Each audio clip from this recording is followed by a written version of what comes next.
আমাদের ঢাকুরিয়া শ্রী রামকৃষ্ণ আশ্রমের যে বহু প্রতীক্ষিত ভক্ত সম্মেলন, সেই ভক্ত সম্মেলনের সূচনা পর্বে নরেন্দ্রপুর মহাবিদ্যালয়ের যিনি অধ্যক্ষ পূজ্যপাদ স্বামী একচিত্তানন্দজি মহারাজ, তিনি শ্রী শ্রী ঠাকুরকে, মাকে ও স্বামীজিকে অর্ঘ্য প্রদান করে আজকের অনুষ্ঠানের শুভ সূচনা করছেন। আপনারা দাঁড়িয়ে ঠাকুরকে প্রণাম করে একটু বসবেন।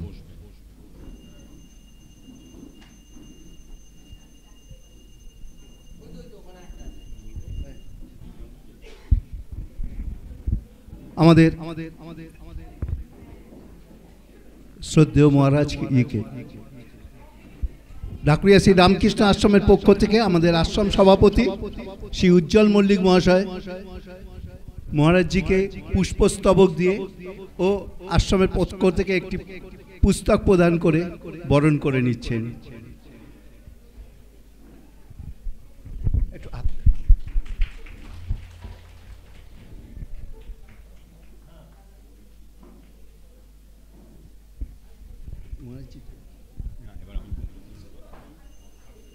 এখন আজকের অনুষ্ঠানে স্বাগত ভাষণ দেবেন আমাদের আশ্রম সভাপতি শ্রী উজ্জ্বল মল্লিক মহাশয়। ওম নিরঞ্জনম নিত্যম অনন্তরূপম ভক্তানুকম্পাধৃত বিগ্রহং বৈ ঈশাবতারং পরমেশমিড্ডং তং রামকৃষ্ণং শিরসা নমামঃ। ओम यथाग्ने दाहिका शक्ति रामकृष्णे स्थिता हि या सर्वविद्या स्वरूपांतां शारदां प्रणमाम्यहम्। ओम नमः श्री यतिराजाय विवेकानंदो शूरये सच्चित सुख स्वरूपाय स्वामिने तापहारिणे। ঠাকুর, মা, স্বামীজিকে প্রণাম জানিয়ে আমাদের মঞ্চে উপবিষ্ট পূজ্যপাদ স্বামী একচিত্তানন্দজি মহারাজকে আমাদের ভক্তিপূর্ণ প্রণাম জানিয়ে এবং আজকের এই ভক্ত সম্মেলনে আপনারা যারা এসছেন এই ভক্ত সম্মেলনকে সার্থক করে তুলতে, তাদের সবাইকে আমাদের আশ্রমের পক্ষ থেকে আন্তরিক শ্রদ্ধা ও প্রীতিপূর্ণ নমস্কার জানিয়ে আজকের অনুষ্ঠান আমরা শুরু করছি। প্রথাগতভাবে একটি স্বাগত ভাষণ দিতে হয়, তো সেখানে আশ্রম সভাপতি হিসেবে আমি কয়েকটি কথা বলবো। এই আশ্রমে প্রথম ভক্ত সম্মেলন আমরা শুরু করেছিলাম 2017 সালে। 2017 সাল থেকে 3-4 বছর করার পরে 2020 সালে আমরা বন্ধ করে দিয়েছিলাম। ফেব্রুয়ারি মাসে শেষবারের মতন হয়েছিল, মার্চ মাস থেকে লকডাউন হয় করোনার জন্য, এবং 21-22 হয়নি। এই 24-এ আবার আমরা নতুন করে ভক্ত সম্মেলন শুরু করতে চলেছি এবং এই ভক্ত সম্মেলনে আপনাদের প্রত্যেকের যে আগ্রহ, আমাদের খুব সীমিত জায়গা, তার মধ্যে আমাদের অনেকে আছেন যারা টিকিট পাননি, কারণ কি সীমিত জায়গার মধ্যে তো আমি বেশি লোক নিতে পারছি না। তো ওই জন্য কিন্তু প্রত্যেকের যে এখানে আসার একটা আকুতি রয়েছে মনের, ঠাকুরমা স্বামীজির প্রতিষ্ঠানে, এটা ভেবে সত্যি মনে হচ্ছে যে ঠাকুরের সত্যি সত্যি আশীর্বাদ আমরা পাচ্ছি এবং ঠাকুরের পথেই আমরা কাজ করছি। আজকের এই অনুষ্ঠানে আমি একটি ঘোষণা করব, সেটি হচ্ছে পূজ্যপাদ স্বামী স্তবপ্রিয়ানন্দজি মহারাজ উনি অসুস্থ হয়ে পড়ার কারণে উনি আজকে আসতে পারছেন না। উনি আসবেন আগামী 2 তারিখে 2 মার্চ শনিবার দিন। ওনার এখানে যে আজকে বক্তব্য ছিল স্বামী বিরজানন্দজি মহারাজ 150 বছর, সেই উপলক্ষে পরমার্থ প্রসঙ্গের ভূমিকা, এটা নিয়ে ওনার বলার কথা ছিল। তো উনি সেটা আজকে আসতে পারছেন না। উনি আমায় জানিয়েছেন যে 2 মার্চ সন্ধ্যেবেলা 6:30টার সময় ঠাকুরের আরতি ঠিক পরেই উনি শুরু করবেন। ঠিক আছে, ওই দিন আপনারা আসবেন, কোনো মানে যারা পারবেন চলে আসবেন। ওই দিন আপনারা ওই অনুষ্ঠানটি থাকতে পারবেন অনুষ্ঠানটিতে। আর আজকের অনুষ্ঠান সূচিতে ওই জন্য একটু রদবদল হয়েছে। প্রথমে মহারাজ যেরকম আছে, উনি স্বামী বিরজানন্দের রচিতই শ্রী রামকৃষ্ণ স্তোত্র দশকম, এইটা উনি করবেন প্রথমে। করার পরে উনি 2-1টি ভক্তিগীতি করবেন, তারপরে ধ্যান, এবং ধ্যানটা উনি ডিরেকশন বলবেন আপনাদের কীভাবে মনকে ব্ল্যাঙ্ক করতে হবে, কীভাবে করতে হবে, খুব সংক্ষিপ্ত সময়ের জন্য। ধ্যান হয়ে যাওয়ার পরে উনি শ্রী শ্রী গীতার 8ম অধ্যায় মোক্ষযোগ থেকে উনি পাঠ ও ব্যাখ্যা করবেন। এই পর্যন্ত ওনার আজকের অনুষ্ঠান। তো তারপরে দুপুর 12টার থেকে যেখানে স্বামী স্তবপ্রিয়ানন্দজির প্রোগ্রাম ছিল সেখানটা প্রোগ্রাম করবেন Golpark Ramakrishna mission institute of কালচারের মাননীয় শক্তিপ্রসাদ মিশ্র মহাশয়। তারপর আমাদের লাঞ্চের বিরতি, মধ্যাহ্নভোজনের বিরতি। প্রসাদ পাওয়ার পরে দুপুর 2টো থেকে আবার আমাদের অনুষ্ঠান শুরু হবে, যেটায় শিল্পী থাকবেন সুশান্ত দত্ত মহাশয়, এবং তারপরে আমাদের স্বামী বলভদ্রানন্দজি মহারাজ এবং জীবন বন্দ্যোপাধ্যায় বক্তব্য দিয়ে আমরা শেষ করব বিকেল 4টের মধ্যে। তো শুধু একটা অনুরোধ করব, প্রত্যেকের ধৈর্য ধরে বসবেন এবং একটা কথা জানেন, ঠাকুরের নিজস্ব উপলব্ধি যে ভক্ত ভগবান ভাগবত 3 1 1 3, অর্থাৎ স্বয়ং ভক্তই বা স্বয়ং ভগবানই ভক্ত এবং ভাগবত রূপে অবতীর্ণ। তাই আপনারাও ঠাকুরের কথা যেখানে হয়, ঠাকুর সেখানে বলেছেন, যেখানে অনেকে মিলে ঠাকুরের চিন্তা করে সেখানে ঠাকুরের আবির্ভাব হয়। সুতরাং আজকের এই পুণ্য স্থানে ঠাকুর যে এসছেন এ বিষয়ে কোনো সন্দেহ নেই। আপনারা সেই মনের দরজা যদি বাইরের দরজা বন্ধ না করেন তাহলে সেই অনুভূতি তো বুঝতে পারবেন না। তাই মনের বাইরের সমস্ত কপাটগুলো বন্ধ করে, মোবাইল ফোনটাকে সাইলেন্ট করে আপনারা বসবেন এবং এই অনুষ্ঠানটিকে অন্তর দিয়ে গ্রহণ করার চেষ্টা করুন। এটি শুধু একটি মনোজ্ঞ অনুষ্ঠান নয়, এটি আমাদের একটি পারমার্থিক উত্তরণের একটি পথ। তাই পূজ্যপাদ মহারাজকে সামনের অনুষ্ঠানগুলো চালিয়ে নিতে অনুরোধ করছি। তাহলে প্রথমে মহারাজ আপনি কি ওই গানের দিকে চলে যাবেন? আপনার সঙ্গে যিনি এসেছেন ওর নামটা অমিত রায় মহারাজের সঙ্গে তবলা সঙ্গত করছেন মাননীয় শ্রী অমিত রায় মহাশয়। ইতিমধ্যে আপনারা প্রত্যেকে ওই রামকৃষ্ণ স্তোত্র দশকম ওইটা কি পেয়ে গেছেন? যদি কেউ না পেয়ে থাকেন সংগ্রহ করে নিন, তাহলে মহারাজের সঙ্গে আপনার গাইতে সুবিধা হবে। আপনাদের আবার আমার শ্রদ্ধাপূর্ণ নমস্কার জানাচ্ছি, মহারাজকে প্রণাম জানাচ্ছি, অমিতবাবুকে নমস্কার জানাচ্ছি, জানিয়ে ঠাকুরমা স্বামীজির উপর সমস্ত অনুষ্ঠান পরিচালনার ভার ছেড়ে দিচ্ছি। তিনি ছাড়া তো আর কিছু নেই, তার উপরে সমস্ত ভার ছেড়ে দিচ্ছি ঠাকুরের ওপরে, যেন আজকে ভক্ত প্রাণে এই অনুষ্ঠানে সাড়া পৌঁছয়, এই প্রার্থনা। খঞ্জনিতে সঙ্গত করছেন শ্রী গিরিধারী দাস। জননী শারদাং দেবীং রামকৃষ্ণং জগদ্গুরুং পাদপদ্মে তয়ো শ্রুত্বা প্রণমামি মুহুর্মুহুঃ প্রণমামি মুহুর্মুহুঃ।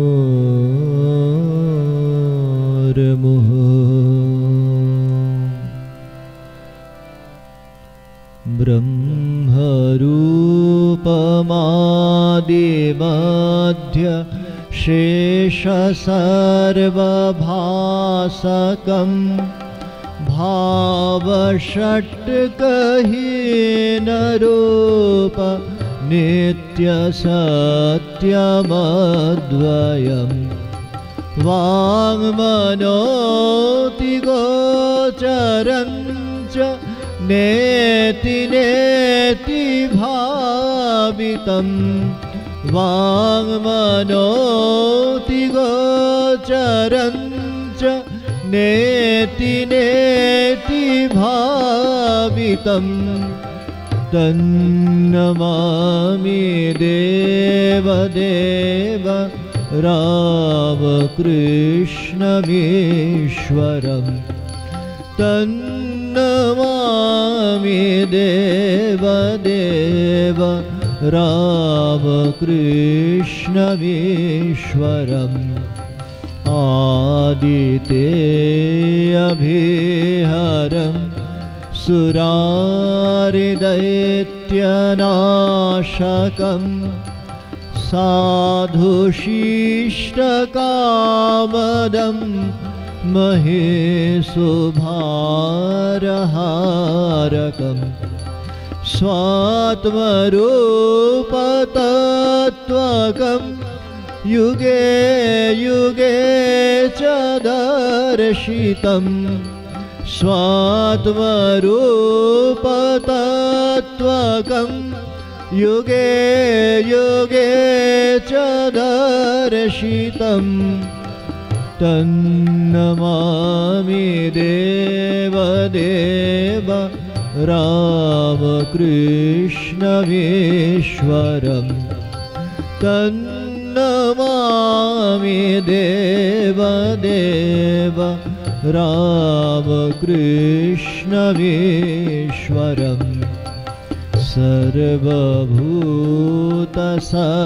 सर्वभूतसर्गकर्म सूत्रबन्धकारणं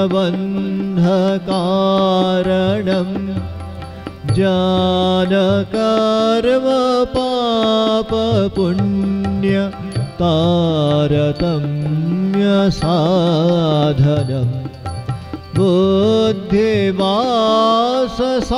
बुद्धिवाससाक्षिरूप सर्वकर्मभासनम्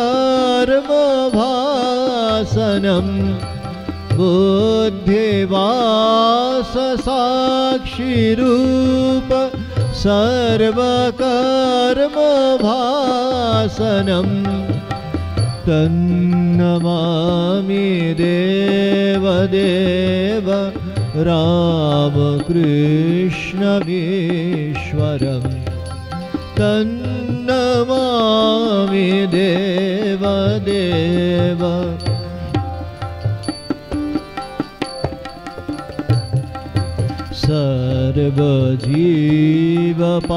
सर्वजीवपापनाश कारणं भवेश्वरं स्वीकृतं च गर्भवास देहधानमीदृशं यापितं स्वलीलया च येन दिव्यजीवनं यापितं स्वलीलया च येन दिव्यजीवनं तन्नमामि देवदेव रामकृष्णमीश्वरम् तन्नमामि देवदेव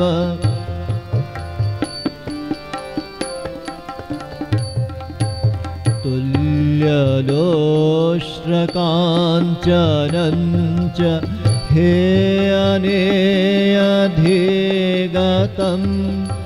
स्त्रीषु नित्यमातृभाव शक्तिरूपभावुकम्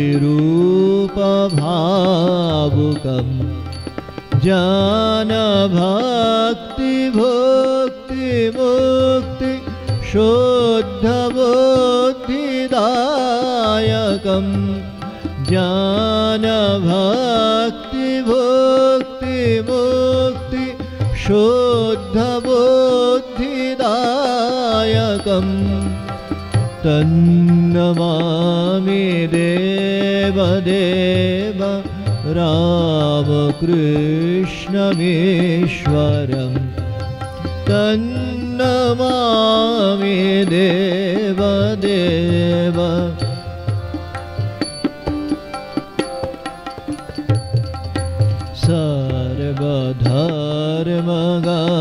सर्वधर्मगाम्यमूल सत्यतत्त्वदेशकं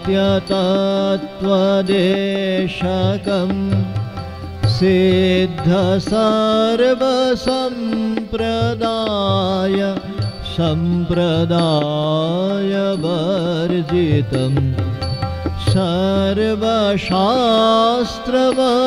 सर्वशास्त्रमर्मदर्शि सर्वविनिरक्षरम् सर्वशास्त्रमर्मदर्शि सर्वविनिरक्षरम् तन्नमामि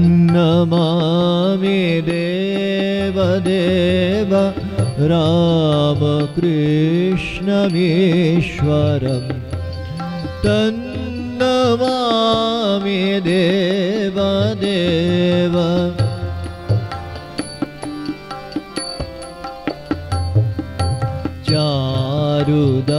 चारुदर्शनमूर्तिं कालिका सुचारुगीतगायकं कीर्तनेषु मत्तवाच्च नित्यभावविह्वलम्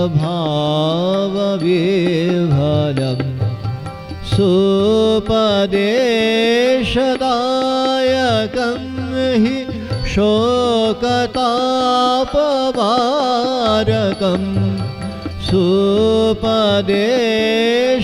सुपदेशदायकं हि शोकतापवारकं तन्नमामि देवदेव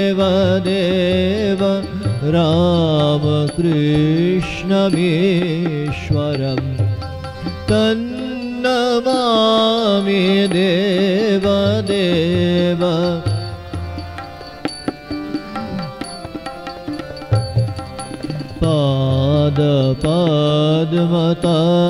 पादपद्मतत्त्वबोध शान्तिसौख्यदायकं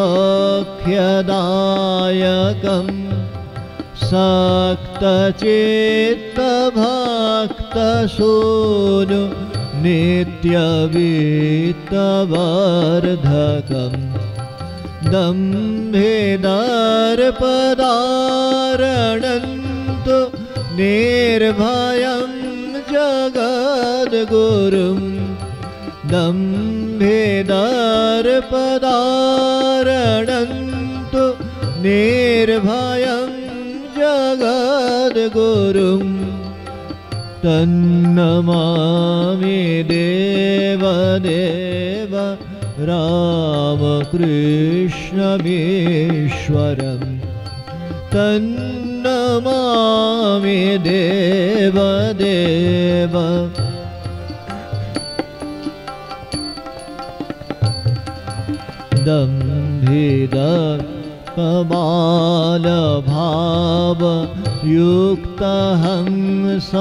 दम्भिदकमालभावयुक्तहंसरूपिणं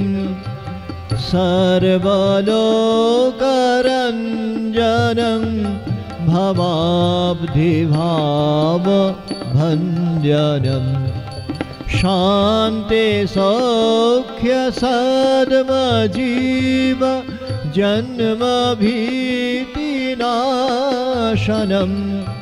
शान्तिसौख्यसद्मजीव जन्मभीतिनाशनं तन्नमामि देवदेव रामकृष्णमीश्वरं तन्नमामि देवदेव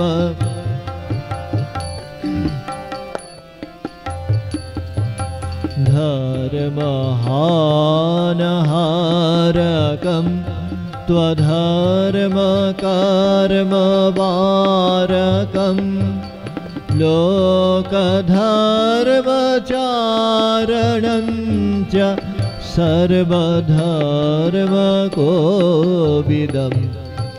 त्यागे गेहि सेव्यनित्य पावनाङ्घ्रिपङ्कजं त्यागे गेहि सेव्यनित्य पावनाङ्घ्रिपङ्कजं तन्नमामि देवदेव रामकृष्णमीश्वरं तन्नमामि देवदेव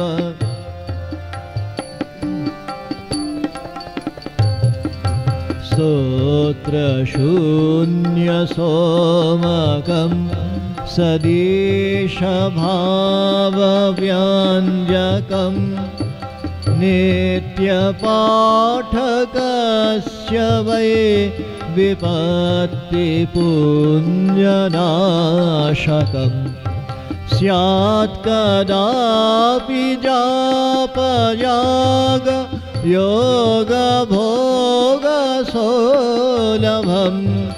स्यात् कदापि जापयाग योगभोगसोलभं दुर्लभं तु रामकृष्ण रागभक्तिभावरम् दुर्लभं तु रामकृष्ण रागभक्तिभावरम् तन्नमामि देवदेव रामकृष्णमीश्वरम् तन्नमामि देवदेव रामकृष्णमीश्वरम् तन्नमामि देवदेव रामकृष्णम् ईश्वरम्। समागत भक्तमंडलीके सश्रद्ध नमस्कार जानाई। आयोजक ढाकुरिया श्रीरामकृष्ण आश्रमेर सेवक मंडली तादेरो नमस्कार श्रद्धा जानाई। श्री श्री ठाकुरेर पुण्य आविर्भाव तिथि समागत प्रेमेशानंदजीर लेखा विख्यात एकटी कालजयी श्रीरामकृष्ण संगीत। আজি কোকিল কুজনে মলয় পবনে শিহরি উঠিছে প্রাণ। আজি কোকিল কুজনে মলয় পবনে শিহরি উঠিছে প্রাণ। যেন বিস্মৃত কত স্বপনেতে শ্রুত বিস্মৃত কত স্বপনেতে শ্রুত মনে জাগে শত তান। আজি কোকিল কুজনে মলয় পবনে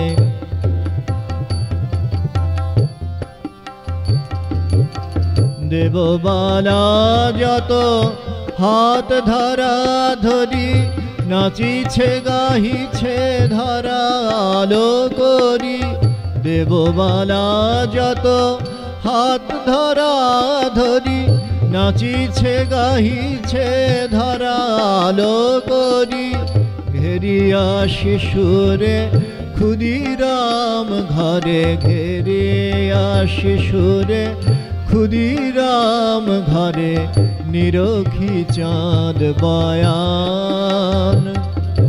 ঘেরিয়া শিশুরে ক্ষুদিরাম ঘরে নিরখি চাঁদ বয়ান। আজি কোকিল কুজনে মলয় পবনে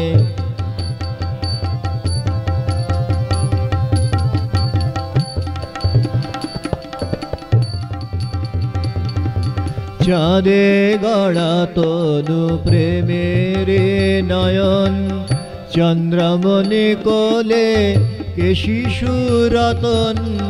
চাঁদে গড়া তনু প্রেমের নয়ন।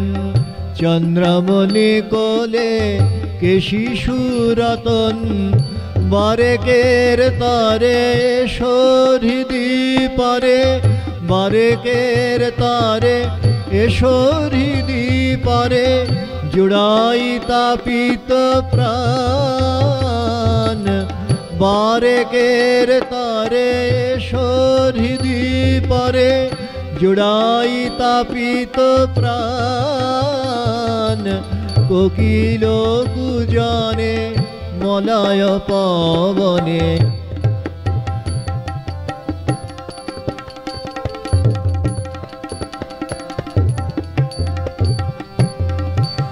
হেরি হাসি রাশি ব্যাকুল হৃদয়ে বুক চিরে রাখি মনে সাধ হয়।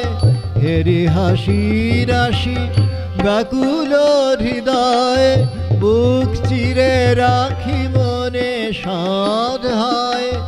মর জগতের মলা মাটি লাগি মর জগতের মলা মাটি লাগি ও হাসি হইবে ম্লান, পাছে মর জগতের মলা মাটি লাগি, ও হাসি হইবে ম্লান। আজি কোকিল কুজানে মলয় পবনে,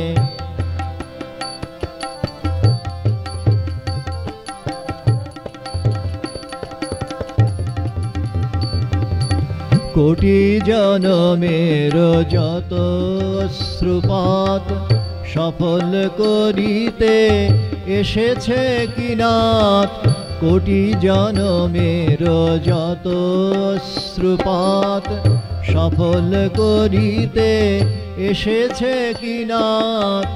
ভেদ ভুলাইতে প্রেম বিলাইতে, ভেদ ভুলাইতে প্রেম বিলাইতে, জগতে করিতে ত্রাণ।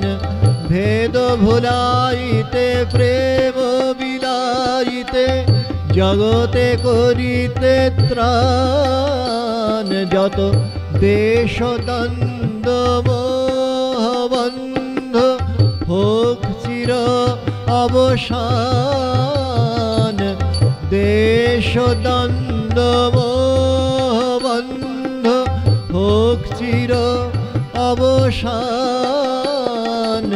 কোকিল কুজানে মলয় পবনে, শিহরি উঠিছে প্রাণ। যেন বিস্মৃত কত স্বপনেতে শ্রুত, বিস্মৃত কত স্বপনেতে শ্রুত, মনে জাগে শত তান। আজি কোকিল কুজানে মলয় পবনে, শিহরি উঠিছে প্রাণ। আজি কোকিল কুজানে মলয় পবনে, শিহরি উঠিছে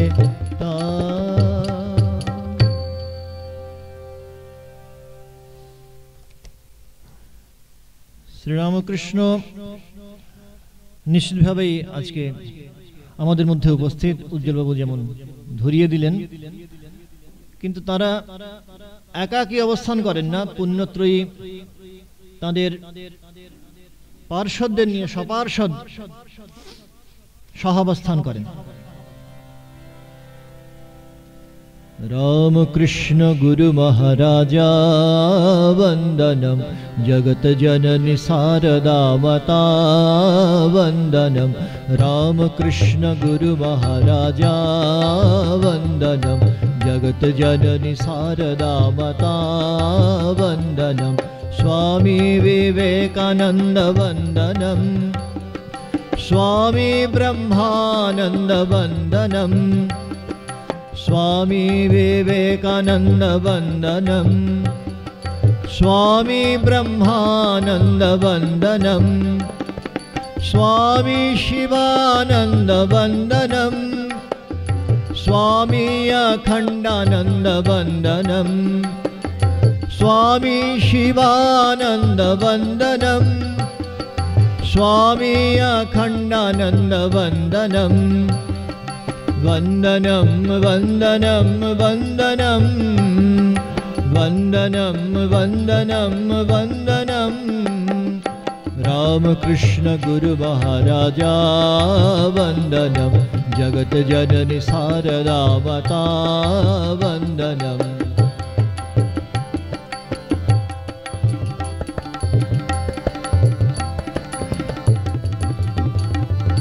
स्वामी विद्यानंद वंदनम, स्वामी तुरीयानंद वंदनम, स्वामी विद्यानंद वंदनम, स्वामी तुरीयानंद वंदनम, स्वामी प्रेमानंद वंदनम, स्वामी त्रिगुणातीत वंदनम, स्वामी प्रेमानंद वंदनम, स्वामी त्रिगुणातीत वंदनम।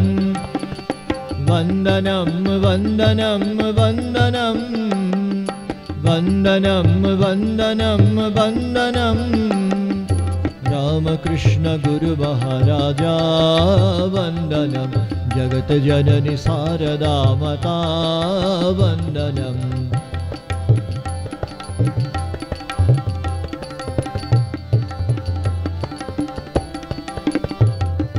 स्वामी निरंजनानंद वंदनम स्वामी योगानंद वंदनम स्वामी निरंजनानंद वंदनम स्वामी योगानंद वंदनम स्वामी अभेदानंद वंदनम स्वामी अद्वैतानंद वंदनम स्वामी अभेदानंद वंदनम स्वामी अद्वैतानंद वंदनम वंदनम वंदनम वंदनम वंदनम वंदनम वंदनम रामकृष्ण गुरु महाराजा वंदनम जगत जननी शारदा माता वंदनम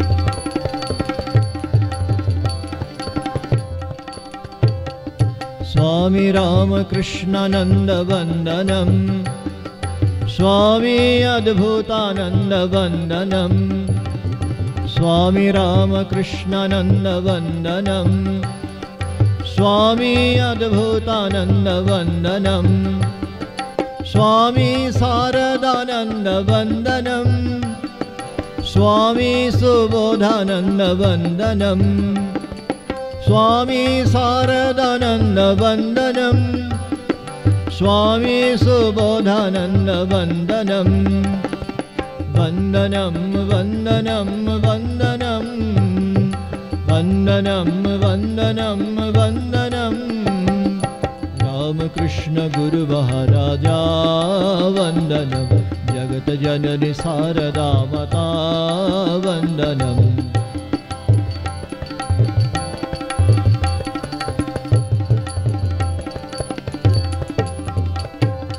रामकृष्ण शिष्य कोटि वंदनम रामकृष्ण संघ देव वंदनम रामकृष्ण शिष्य कोटि वंदनम रामकृष्ण संघ देव वंदनम वंदनम रामकृष्ण वंदनम वंदनम शारदम्म वंदनम वंदनम रामकृष्ण वंदनम वंदनम शारदम्म वंदनम वंदनम वंदनम वंदनम वंदनम वंदनम वंदनम रामकृष्ण गुरु महाराजा वंदनम जगत जननी शारदा माता वंदनम रामकृष्ण गुरु महाराजा वंदनम जगत जननी शारदा माता वंदनम रामकृष्ण गुरु महाराजा वंदनम जगत जननी शारदा माता वंदनम ओम शांति शांति शांति हरि ओम तत्सत् श्री रामकृष्णार्पणमस्तु। ए पर्याये संगीतांजलि निवेदन एखानेई शेष हलो। संगे जाना छिलेन श्रद्धेय अमित बाबू अमित राय तबलाय एवं खंजनीते श्री गिरिधारी दास। एদের সকলকে আমি ব্যক্তির তরফে আপনাদের সকলের তরফে নমস্কার জানাই। এর পরের অনুষ্ঠান সমবেত ধ্যান। এখন এখানে যারা সমবেত হয়েছেন প্রত্যেকেই একটি বিশেষ উপাসনা প্রণালীতে অভ্যস্ত হয়ে আছেন। নিজের নিজের গুরুদেবের নির্দিষ্ট যে সাধন পন্থা সেটা অনুসরণ করছেন দীর্ঘদিন ধরে, এটাই আমরা স্বাভাবিকভাবে ধরে নিচ্ছি। সুতরাং বিশেষ কোনো ইনস্ট্রাকশন, কোনো এখান থেকে স্বতন্ত্র কোনো মার্গ অবলম্বন না করে আমরা সাধারণভাবে সামনের 5 মিনিট সময় সকলেই যেমন যেমন ভাবে গুরুদেব দ্বারা নির্দিষ্ট উপাসনা প্রণালী সেইটি অনুসরণ করব। এইটি ধরে নিয়েই আমরা ঈশ্বর প্রণিধানের জন্য সামনের কয়েকটি মিনিট নির্ধারিত করে রাখছি। আমরা সোজা হয়ে বসব, তারপর যেমন ভাবে যে পদ্ধতি অবলম্বন করে আমরা ঠাকুরের কাছাকাছি আছি, ঠাকুরের পূত সান্নিধ্যে এসে পবিত্র হয়েছি, তার আরাধনা করছি, তার গীতিবন্দনা করছি, তার সেবা করছি, এই যে ধারণাগুলো প্রচ্ছন্ন বা প্রকটভাবে রয়েছে আমাদের প্রত্যেকের মনের গভীরে, সেইটি সমবেতভাবে অনুশীলন করার চেষ্টা করি। তারপর ধ্যানের সঙ্গে সঙ্গে গুরুদেব প্রদত্ত ইষ্টমন্ত্র মনে মনে জপ করব।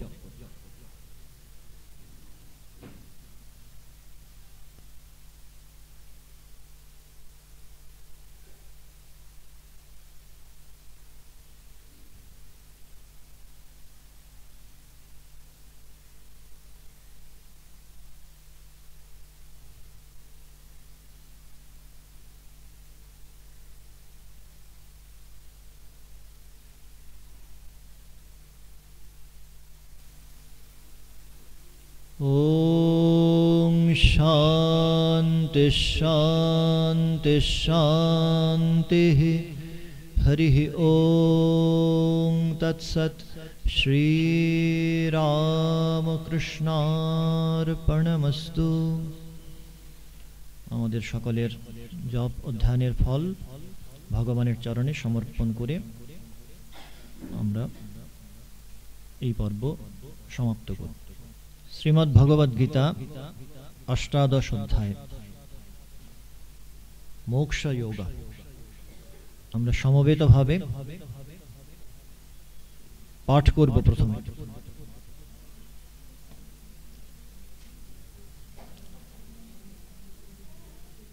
ওম পার্থায় প্রতিবোধিতাং भगवता नारायणेन स्वयं व्यासेन ग्रथितां पुराणमुनिना मध्ये महाभारतम्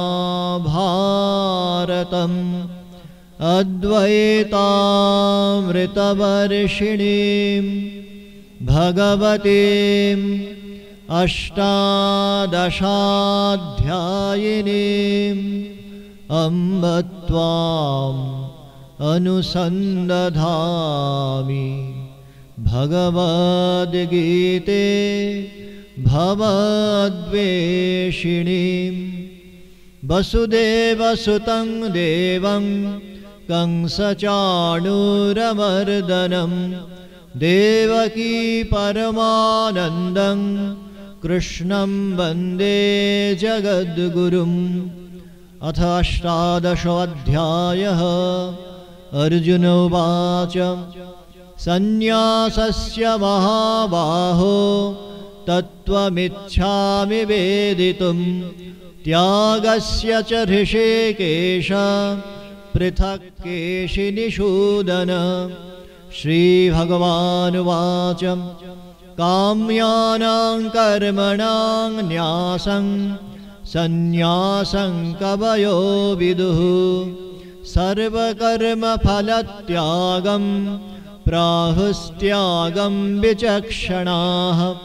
त्याज्यं दोषवदित्येके कर्म प्राहुर्मनीषिणः। यज्जदानतपः कर्म न त्याज्यमिति चापरे। निश्चयं शृणु मे तत्र त्यागे भरतसत्तम।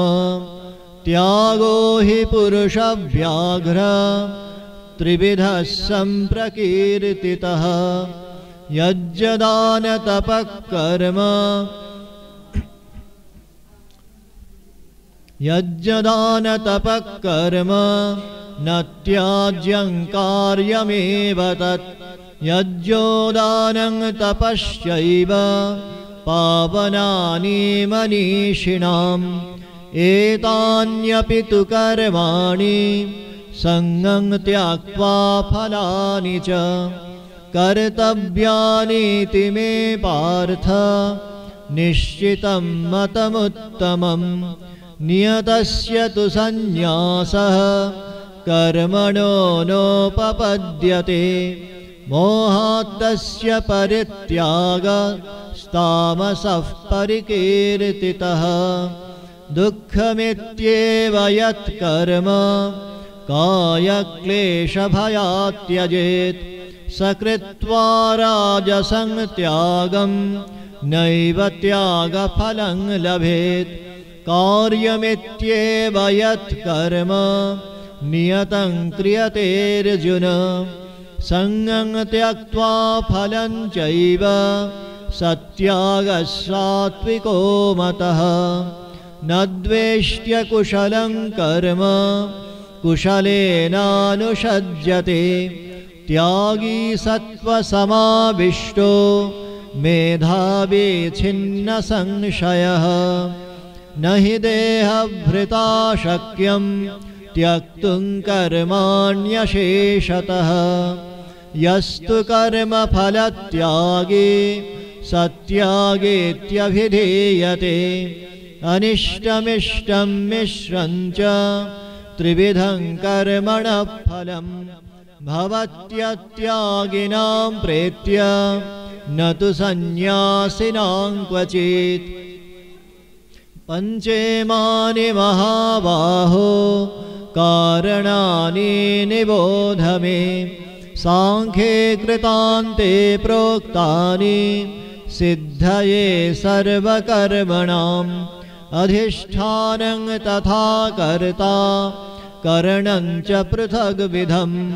विविधाश्च पृथक् चेष्टा दैवं चैवात्र पञ्चमम् शरीरवाङ्मनोभिर्यत् कर्म प्रारभते नरः न्यायं वा विपरीतं वा पञ्चैते तस्य हेतवः तत्रैव सति कर्तारम् आत्मानं केवलं तु यः पश्यत्यकृतबुद्धित्वात् न स पश्यति दुर्मतिः यस्य नाहं कृतो भावो बुद्धिर्यस्य न लिप्यते हत्वापि स इमान् लोकान् न हन्ति न निबध्यते ज्ञानं ज्ञेयं परिज्ञाता त्रिविधा कर्म चोदना करणं कर्म कर्तेति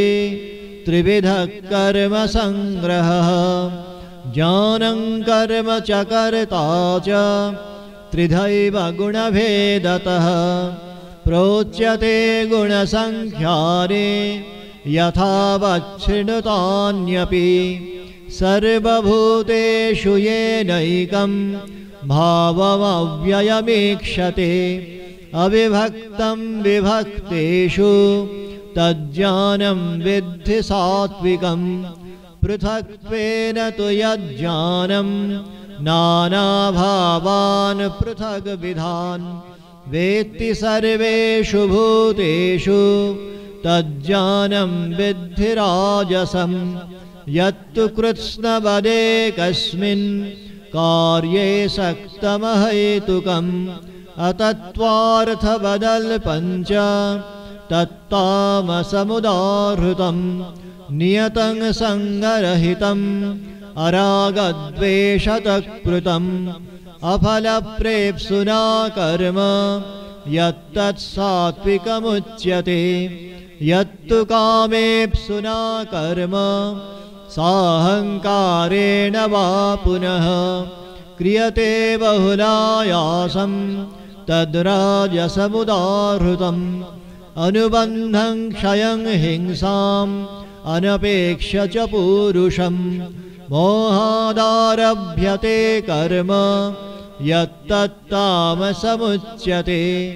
मुक्तसङ्गो नहं वादी धृत्युत्साहसमन्वितः सिद्ध्यसिद्ध्योर्निर्विकारः कर्ता सात्विक उच्यते कर्मफलप्रेप्सुर्लुब्धो हिंसात्मको शुचिः हर्षशोकान्वितः कर्ता राजसः परिकीर्तितः अयुक्तः प्राकृतस्तब्धः शठो नैष्कृतिकोलसः विषादी दीर्घसूत्री च कर्ता तामस उच्यते बुद्धेर्भेदं धृतेश्चैव गुणतस्त्रिविधं शृणु प्रोच्यमानम् अशेषेण पृथक्त्वेन धनञ्जय प्रवृत्तिं च निवृत्तिं च कार्याकार्ये भयाभये बन्धं मोक्षं च या वेत्ति बुद्धिः सा पार्थ सात्विकी यया धर्ममधर्मं च कार्यं चाकार्यमेव च अयथावत् प्रजानाति बुद्धिः सा पार्थ राजसी अधर्मं धर्ममिति या मन्यते तमसावृता सर्वार्थान् विपरीतांश्च बुद्धिः सा पार्थ तामसी धृत्या यया धारयते मनः प्राणेन्द्रियक्रियाः योगेनाव्यभिचारिण्या धृतिः सा पार्थ सात्विकी यया तु धर्मकामार्थान् धृत्या धारयतेऽर्जुन प्रसंगेन फलाकांक्षी धृतिः सा पार्थ राजसी यया स्वप्नं भयं शोकं विषादं मदमेव च न विमुञ्चति दुर्मेधा धृतिः सा पार्थ तामसी सुखं त्विदानीं त्रिविधं शृणु मे भरतर्षभ अभ्यासाद् रमते यत्र दुःखान्तं च निगच्छति यत्तदग्रे विषमिव परिणामे मृतोपमं तत्सुखं सात्विकं प्रोक्तम् आत्मबुद्धिप्रसादजं विषयेन्द्रियसंयोगात् यत्तदग्रे मृतोपमं परिणामे विषमिव तत्सुखं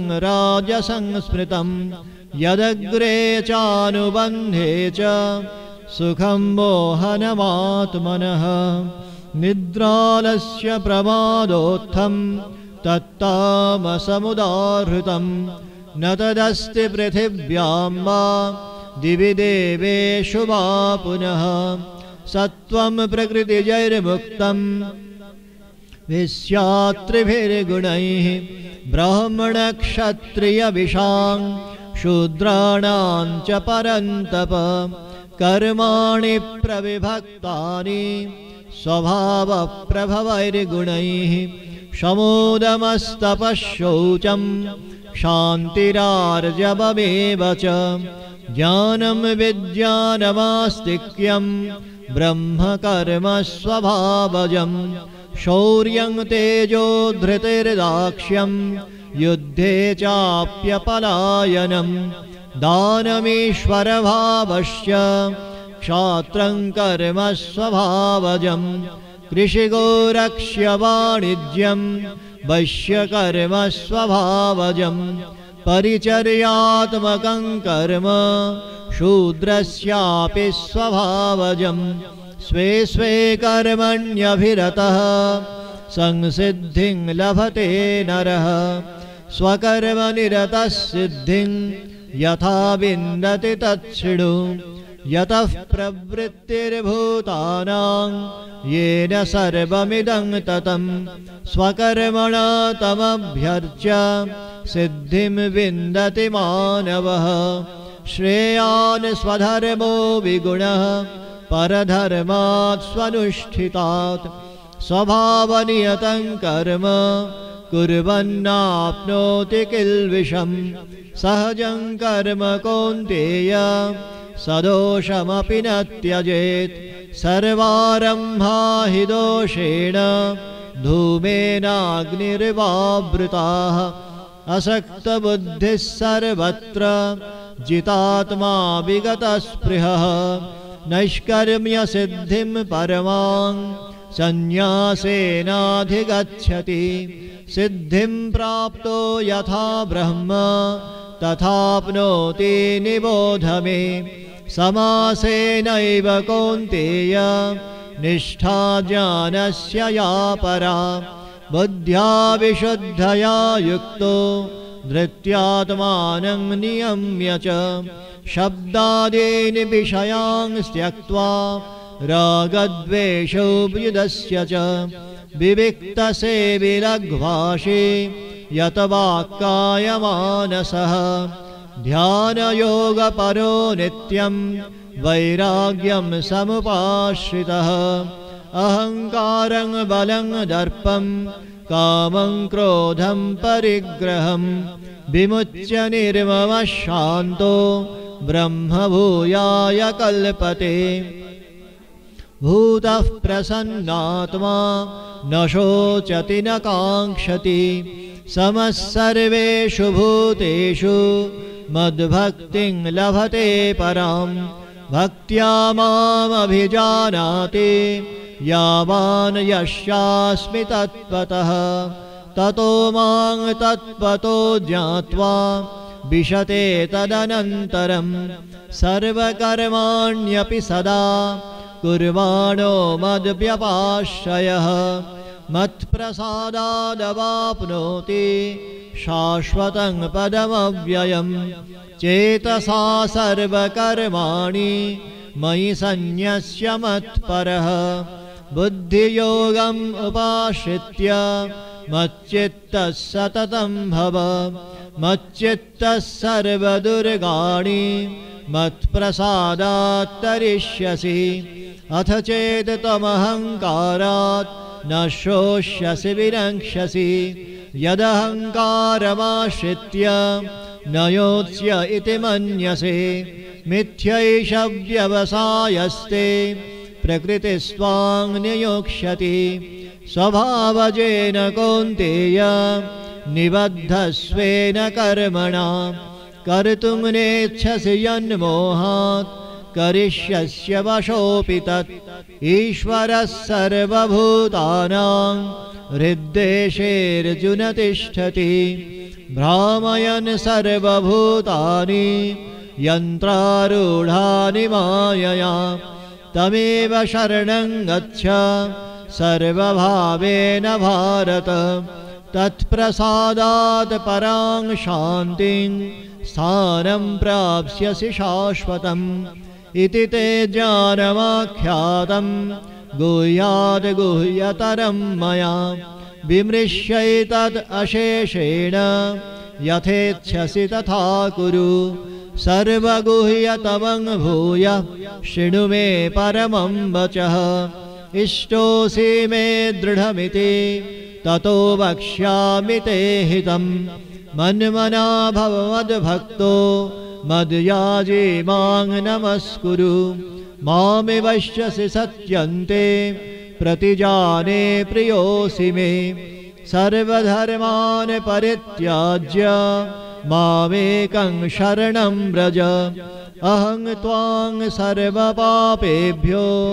मोक्षयिष्यामि मा शुचः इदं ते न तपस्काय न भक्ताय कदाचन न च शुश्रूषवे वाच्यं न च मां योऽभ्यसूयति य इदं परमं गुह्यं मद्भक्तेष्वभिधास्यति मयि परां कृत्वा मामिवश्यत्यसंशयः न च तस्मान् मनुष्येषु कश्चिन्मे प्रियकृत्तमः भविता न च मे तस्मात् अन्यः प्रियतरो भुवि अध्येष्यते च य इमं धर्म्यं संवादमावयोः जानयज्ञेन तेनाहम् इष्टस्यामिति मे मतिः श्रद्धावाननसूयश्च शृणुयादपि यो नरः सोऽपि मुक्तः शुभान् लोकान् प्राप्नुयात् पुण्यकर्मणां कच्चिदेतत् श्रुतं पार्थ त्वयैकाग्रेण चेतसा कच्चिदज्ञानसम्मोह प्रणष्टस्ते धनञ्जय। अर्जुन उवाच नष्टो मोहस्मृतिर्लब्धा त्वत्प्रसादान् मयाच्युत स्थितोऽस्मि गतसन्देहः करिष्ये वचनं तव। संजय उवाच इत्यहं वासुदेवस्य पार्थस्य च महात्मनः संवादम् इममश्रौषम् अद्भुतं रोमहर्षणं व्यासप्रसादात् श्रुतवान् एतद्गुह्यमहं परं योगं योगेश्वरात् कृष्णात् साक्षात् कथयतः स्वयं।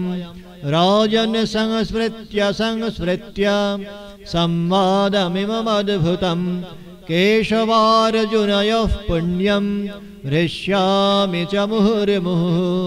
तच्च संस्मृत्य रूपमत्यद्भुतं हरेः विस्मयो वे महान् राजन् हृष्यामि च पुनः पुनः। यत्र योगेश्वरः कृष्णो यत्र पार्थो धनुर्धरः तत्र श्रीर्विजयो भूतेर्ध्रुवानीतिर्मतिर्मम। ॐ तत्सदिति श्रीमद्भगवद्गीतासु उपनिषत्सु ब्रह्मविद्यायां योगशास्त्रे श्रीकृष्णार्जुनसंवादे मोक्षयोगो नाम 18 अध्यायः। ॐ शान्ति शान्ति शान्तिः। हरिः ॐ तत्सत्। श्रीरामकृष्णार्पणमस्तु।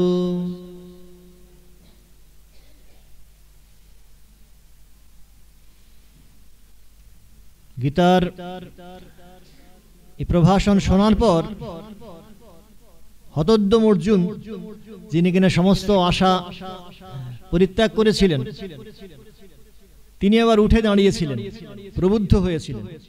সুতরাং এর পরের যে অংশ, এই 18 অধ্যায় নিয়ে যে আলোচনা, সেটা আমি দাঁড়িয়েই করব।